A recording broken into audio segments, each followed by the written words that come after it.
Hey friends, it's Dom. Welcome back. Happy Mother's Day yesterday to all the mothers out there. Thanks for joining me again. Look, yesterday's readings were packed. The gospel especially was packed. Three things I want to touch on, and we're going to move on and get on with our lives. First thing, do not let your hearts be troubled. Yeah, from anybody else, it's just like, hey, we don't need your advice, okay? Buzz off. It's kind of a crazy time right now. From Jesus, it matters. Because when he says it, what he speaks is truth. Like what he speaks is reality, right? So when he says, you don't need to be anxious, the reality just became, you don't need to be anxious. You know, he's not like one of those friends. Everyone has a friend who, when they say like, hey, don't worry about it, I got it, I figured it out. You look to your other friend, you're like, yeah, I'm worried about it. Like I'm even more worried. You know, but Jesus isn't like that. When he says, do not let your hearts be troubled, immediately in the second that he says that, you do not have to let your heart be troubled. He says, look, things are going to get bad. It's going to get a little dicey here. It's going to get worse before it gets better. But there's a plan. Do you not know that there are plenty of rooms in my Father's house, and I'm making space for you, and I'm going to come back and get you. You're going to think I've abandoned you, but I haven't.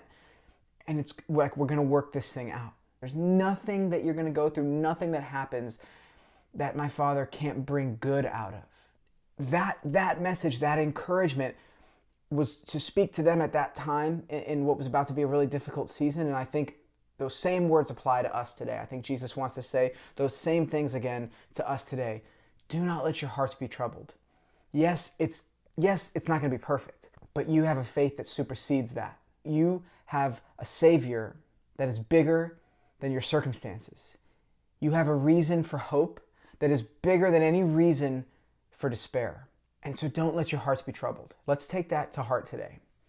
Second thing, Jesus says, he's talking to them and they're a little bit confused. He's talking to his disciples. He's like, where I am going, you know the way. And he's speaking about this, and he says this kind of thing a lot, and they're frustrated. And finally, one of them, I think it might have been Thomas, goes, hey, Master, look, where you're going, we actually don't know the way. You keep saying that, but then we kind of keep going, hey, do you know the way? Do you know the way? And we're like, we don't have a way. We don't have a map. We don't feel like we have very good instructions. We don't know the way, actually. So can you just tell us, what's with the mystery thing? And he goes, I am the way. I am the way. Come and follow me. This is so radically different, right, from any other religious leader or founder of a religion or, spiritual master, right? They might say, I have created a way. I have discovered a way. Come and follow it. I'll show you the 10 steps. You'll get something in your email every day and whatever. Like come and follow this path I've created. It's like no. Jesus says, I am the way. Come and follow me. Come and follow me. And it all leads to that last part where he says, you're going to do even greater things than these. Like you've seen me at work. You've seen some of the things that I've done. You're going to do even greater things than these. And if you're like me, it's just confusing, right? You're like, I don't really understand because I'm not walking on water. I'm not multiplying bread, although that would come in very handy right now in coronavirus time. It's like, I don't understand. What do you mean do greater things? How does that work? What does that look like? Well, there's a lot out there written about what that could possibly mean, and tons of people have taken their stab at it. I'm not a biblical scholar. You know that. I'm going to keep it really simple. This is what I hear the Lord saying to me when I read that yesterday. The best is yet to come. The best is yet to come. It reminds me of a story. I heard Pope Francis give a reflection on the couple at the wedding feast at Cana.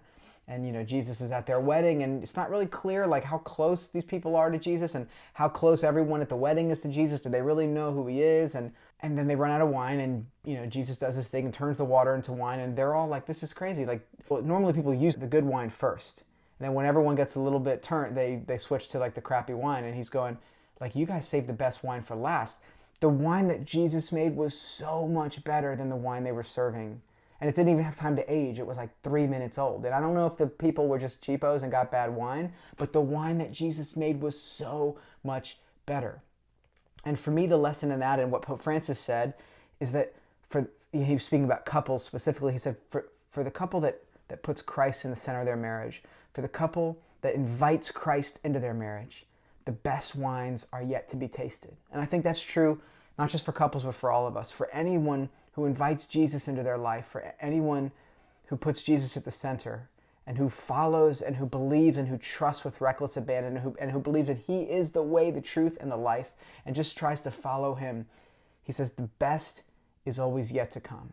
The best is always yet to come. And it doesn't mean that he's withholding something. It means that it's going to get even better. It means there's always more, right? New mercies every day. The best is always yet to come. For the one who trusts in the Lord, the best wines are yet to be tasted. And this, along with the rest of the gospel, is a reason for hope. To know that if we trust him, if we radically seek after him, if we follow him, not only do we not have to be anxious, not only do we not have to allow that worry and anxiety into our hearts, but if we believe that he is the way, then the best is yet to come. That's a reason to have hope this week. God bless you. I'll see you next week.